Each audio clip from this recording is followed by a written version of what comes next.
This is Dixie with DC Papercraft, and I'm making a video for you today on some basic distress ink blending techniques.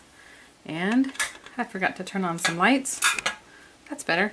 Okay, so distress inks, very cool, very blendable. They're transparent, translucent, and they blend beautifully. So let me show you basic blending technique.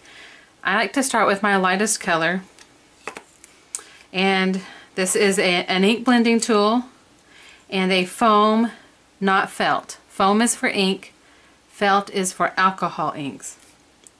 So I'm just going to tap it or rub it on my pad, pick up some ink, and then I am going to start off.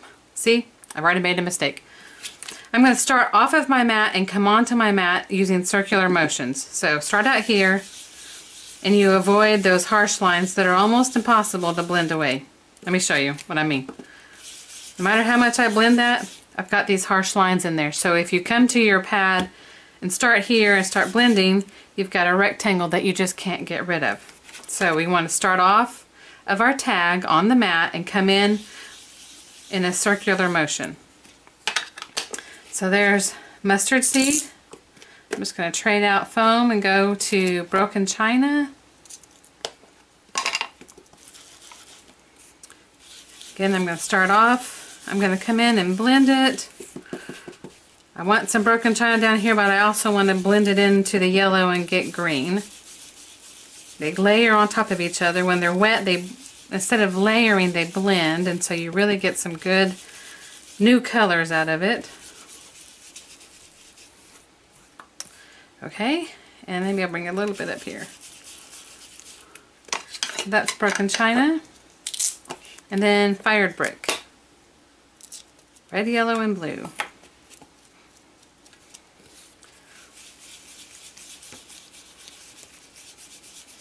And so what I'm doing is getting orange and a little bit of purple.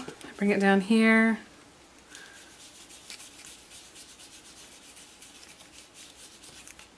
Okay, so that looks good to me. And then the last thing I like to do is I always like to add a dark edge with, I like walnut stain because it helps to draw the eye into the center. And there's two ways that you can do this. You can do small circles on the edge of your mat and tag. And it gives you a little more noticeable edge, or you can pick it up and just get the edge.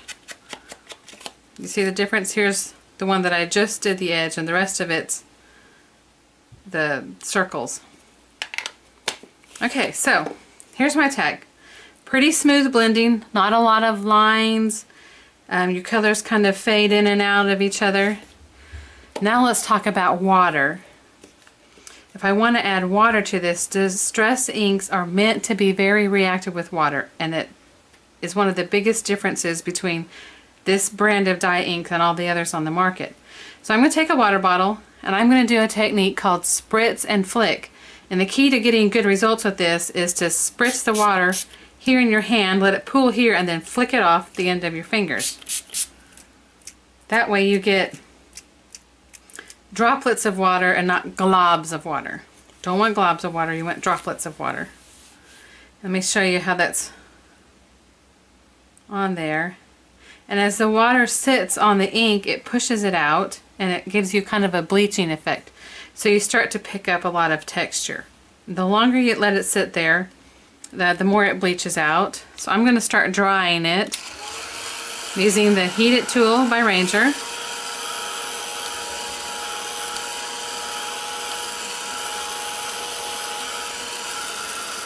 Just going to start to pick up some of those bigger water droplets.